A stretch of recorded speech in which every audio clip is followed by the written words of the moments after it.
sociologist who studies aging in the life course, is present among all the other people on the panel. So I'm Joyce Weil. I'm a social gerontologist, and I'm going to talk a little bit about place. So I think the moderator asked that I give you some grounding slides, right? And why are we interested in place, and why am I really honored to be here? Because if you're planning place, you will encounter older adults. And I'm using older adults consciously as a term. It's a reframing aging term. It's the appropriate term to use or to define people by age, right? That's the appropriate terminology. So this is just to show you basically that the number of older adults, this is US based, so I'm sorry, it's limited, but is increasing and will continue to increase based on census data. There's no need to get fixated in the devil in the details, but look at the deep purple. It's to show you that the majority of people who are 65 plus in the US will live in what we call a community setting, meaning in a home or apartment, in a non-institutional or constructed setting. So when you're designing or thinking about the population you're working with, that's to give you that sense. And then my third kind of grounding slide that I'll show you. Again, don't get caught in the details. It's to look at the dark blue. We have programs in the US that are designed to bring people who live in institutional settings, such as skilled care, back into community, which you can imagine requires a whole host of things to do well. So any state that is dark blue has an increased amount of people who are interested or working in that within that program. So I know it's a busy slide, but I wanted to show you increase of older adults, people living in the community either by choice or by necessity or lack of necessity, and then this push to bring people back to a home in the community rather than a home in another setting. So everyone's familiar with aging in place, and we do use that terminology, but I want to offer you alternatives that were, some are older, some are newer, but really capture place in a much more holistic and vibrant way. So in the field, we use a lot of these terms beyond aging in place. Being in place, you can see, is really, really bringing in the piece of the environment, right? You're going to see a lot of Venn diagrams, and this is one of them. So it's the idea of feeling or being in place as a person if you need a care convoy. This is the 1980s, so the models were a little bit different. But your environment is part of who you are.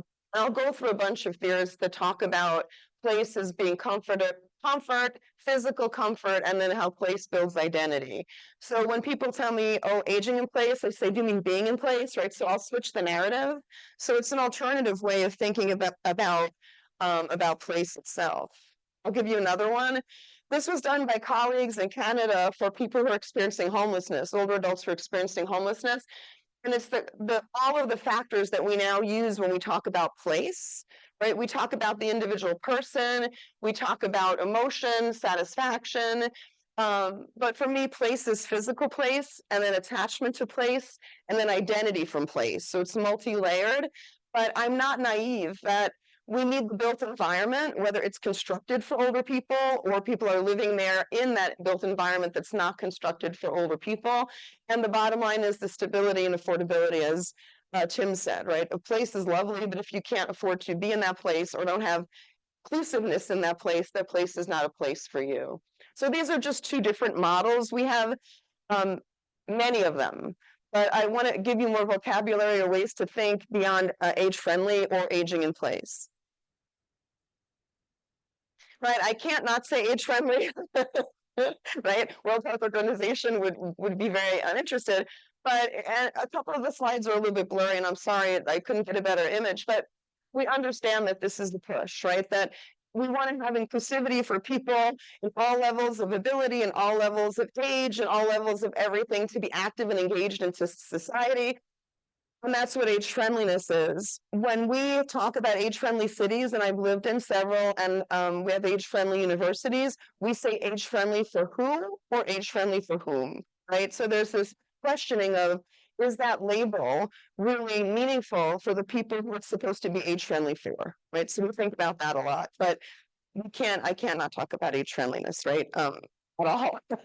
This is an older model from a book in 2012, but for me, it's always this, it's a dynamic relationship with place, as first presenter discussed, that some people have better access to place, better ability to stay in place, better structural components in society, right? Better all sorts of things that make place not desirable, right? So place is not always something that is a choice or is something that is at the level of the individual agency. And I'm going to talk about agency and structure, right? I'm a sociologist by training. I'll go through some theories that do that. So there's different models of place. These are a few. I'm going to give you a bunch more, in a few minutes, less than 20 minutes. So you could take courses, you could read a lot about theory, but I just want to show you the evolution of person and place fit and person and place ideas in aging. When we began, you all probably know Powell and Namahow, or Lawton and Namahow's work about environmental press and personal capabilities. And the onus was really on the individual. Can you meet the demand of your environment, right? You hear the agency there. Can I meet my environmental demand? As we move through time, the agency of the individual was understood in a kind of less blameful way, right? That there are structural components that prevent people from experiencing what they want in their environment. So we looked at congruence. How well does the environment suit you, right? We're flipping the script. Rather than you meeting the needs of the environment, how well does it suit you? And then Oswald, Weil, and colleagues brought in residential satisfaction. So we went from your place being your home environment to your place being your neighborhood, right? To be a larger physical setting. Diaz-Moore ecological framework looked at place in the sense of being a social actor. So you're a social actor in a setting and you're interacting with that place and you're making that place through the rhythm of you being in that place and being part of that place all the time. So you see the evolution of thought, right? And then Chaudhry and Oswald and other planners, however, or environmental gerontologists, however you want to define them, they looked at, does the environment do for the person in terms of not only the sense of self, but even cognition? So how do you feel in that place and how does that place impact you? And there are multiple studies of poorly designed places and well-designed places that can impact the lived experience of people. They work a lot with people with dementia in care settings, but it's not only care settings nor people who have dementia.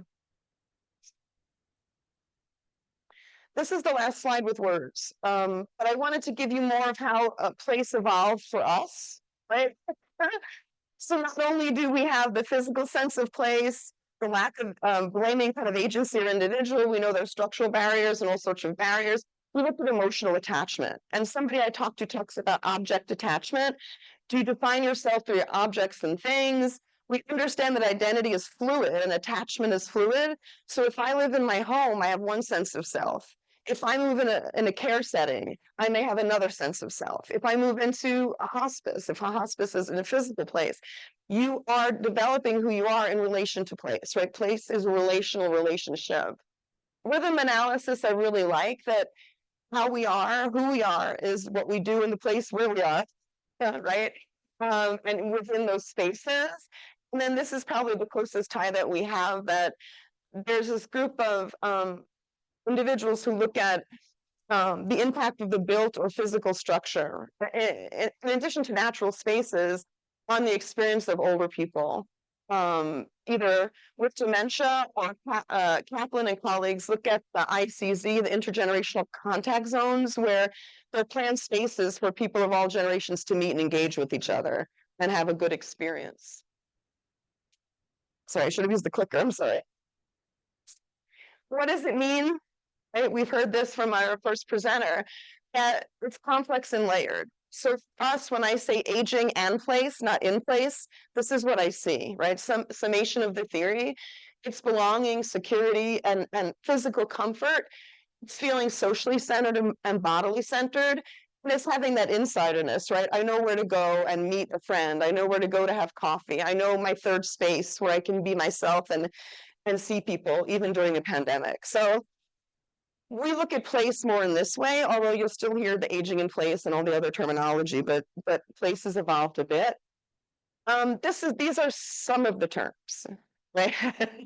We talked about aging in the right place, stuck in place, aging out of place. we say there are some people who never have access to the keys to the kingdom. There's some people who can never age from the place they wish to age in, right? They don't have access for whatever host of reasons there are. There are third places, which are neither home nor work, where you are yourself and you get identity and friendship and all those things. I write a lot about disrupted place, and I'm going to use COVID as the example, right? We got a lot of ageism and stigma during COVID, but it disrupted a lot of things: daily rhythms, access to place, relationships, and all that. For older adults, we have transnational and multinational place. People are no longer mono place, right? People move around a lot. So if you're designing for people or the experience of older adults, they're no longer fixed in one physical setting. And colonization in place. I work with people who have long, complex history, right, in the place they live and with groups they're living with. We cannot not acknowledge colonization in place and the role of that in, as I think your dean said, right? You're having indigenous planning, we do indigenous methodological practice. Then we have virtual places. These are places that never exist and may never exist, but you can access, right? So all of these places are the things that we talk about in comparison to aging in place. Right, I'm obsessed with places. Everyone is here. There's nothing new about that. In the book, I have 3 principles, and I'm going to show you. This book was done with data from Colorado. So I did interviews, and I developed a measure, which I have later to assess how well a person in a place kind of fit. But I'm going to show you some pictures from a photo voice study that I did when I came to Baltimore. But they're all about these 3 premises. So we think we understand place, right? Top-down place for older people. But I want you to look at the pictures and see that these are photos that people took and shared and then told me the meaning of them. I didn't interpret meaning. They were interpreted by the person who took them, obviously. So there are 3 premises that I found that place is paradoxical, right? And I'll show you that example. Place can be traditional and non-traditional at the same time. And then this is really a fun one, that if you ask someone about place and what place means to them, it's nonlinear, right? It's going to be nonlinear. So I'll give you an example of each of these. Again, this was an ethnographic, a photo voice study that I did with older adults in Baltimore City, all virtual. I've never met anyone in person. This was a virtual research study, virtual research methodology. I'm sorry. So this is the first premise, right? And this is the paradox. These are pseudonyms, right? She pseudonymed herself as Trixie. I wouldn't have chose that name, but and it's called My Apartment, Small but High Ceilings. And she's a retired nurse, and she said, I wanted to live in the city, so I looked downtown. This is a repurposed building, right? We've heard that a lot today. Her apartment is 2 rooms, very small, but the ceilings are high, right? We've heard that a lot too. A lot of unique structure. Her ceiling is scalloped with pipes running through it, but it's not annoying. Someone has some poor pet that has separation anxiety. And she says the neighborhood's gritty, but she wants to live there. And this is kind of the paradox. We assume that people feel if there are negative aspects, they might outweigh the positive, but she's quite happy. She could have lived anywhere in the city, but this was Trixie's choice. So it's a little bit paradoxical. If you look at this, right, this is what I think of when I think of a picture of place. It's lovely. It could be a postcard, right? Her name is not Thea, but Thea is a spiritual practitioner in Baltimore. So, and when I did photo voice, I didn't give people these themes. I drew these themes from their pictures, and then I responded, gave the themes back to them, and they would edit it. So it's a co-partnering in research. This is one of the examples I think that illustrates this theme. So she's here, you don't see her, but she's sitting by the lake. She had a cabin. It's 80-degree weather. You know, she's hanging out away from her home, right? This is like, I don't know, ideal place, stereotypical place, you know, constructed place. But then when I asked her for another picture, this is the other picture, right? It's called The Pink Moon. She named it, and this is her narrative. So I said, what does this place mean to you, right? What's the meaning of the place? And she said, this is a pink moon, very healing for me. I lay basted in the energy of that moon, being captured in the energy and honoring the moon in the ceremony. And if you look underneath the tree, right, it's hard to see, but in the in that white kind of draping, she says there's an angel present. So if you're designing place for someone like this, right, their concept of place might be different than what you're thinking, right? Very different. So traditional, non-traditional. This, right, this is a Baltimore row house, right? So if you walk going Baltimore, this is what you will see, many, many row houses, right? So this is Donald, and I'll show you a series of pictures from what Donald has covered, but this is not his first home, right? This is maybe second or third. I don't know how many. And he said, like, our physical residence is in this Baltimore neighborhood where he feels comfortable and safe. He chose this neighborhood. It was a choice. He didn't live there. It wasn't a naturally occurring retirement community. He moved here, right? This is, again, a choice. And everything in this photo he explained to me has a meaning. It has a symbolic value and a meaning. And he said he's lived 40 years in amorphous Maryland jurisdictions. Like he said, suburbs and other places that meant nothing to him. But this is something that he finds really meaningful. Feeders, he's got the flag, and he talks about how everything is meaningful, including the bird feeders to protect the environment, flowers to, have bees and other things. So this is the first image he showed me of place. This is not his first home. Then he showed me pictures in this order, right? This is, I think, a very traditional photo of a Christmas scene, right, for people who celebrate Christmas. This looks like a photo. I would assume if he goes in linear order, this might be his first home. It's not. The first home is the current home, right? At least the present home. And then he talked about, he's from the UK, so he talked about being an expat and living in the UK and what that experience was like for him, being in another home, right? So that was another place of home or place. And this was the house he had before he moved to the brownstone. He wanted to keep it in his family, so I think his children bought it from him, right? So this sense of place is not linear, right? And all of these places mean something to him, but maybe not in the order in which he lived in them. So for me, right, this is my bias. A disclaimer, right? I study aging, right? So, but I think that my whole philosophy of my work is to co-partner. When I do research, right, I co-partner. When I do anything, I co-partner as equally as I can with people. So I work with older people, not for them or by them. It's a partnered relationship, and that's my philosophy in anything that I do. Does it take time? Yes. Is it more difficult? Maybe. But the results for me are always better than they would have been if I didn't. So you can put whoever else needs to be there in there. If you're not there, I'm sorry, I couldn't think of everyone's name or title. But I think if we design things for people without them, they're missing in the place, right? And if they don't feel a sense of identity in the place or a sense of belonging in the place, it might be quite difficult for them to be there, right? That they're a guest in the place rather than the place has an insider feel. So you could add millions of groups here, right? Some of these are ideological battles. Pick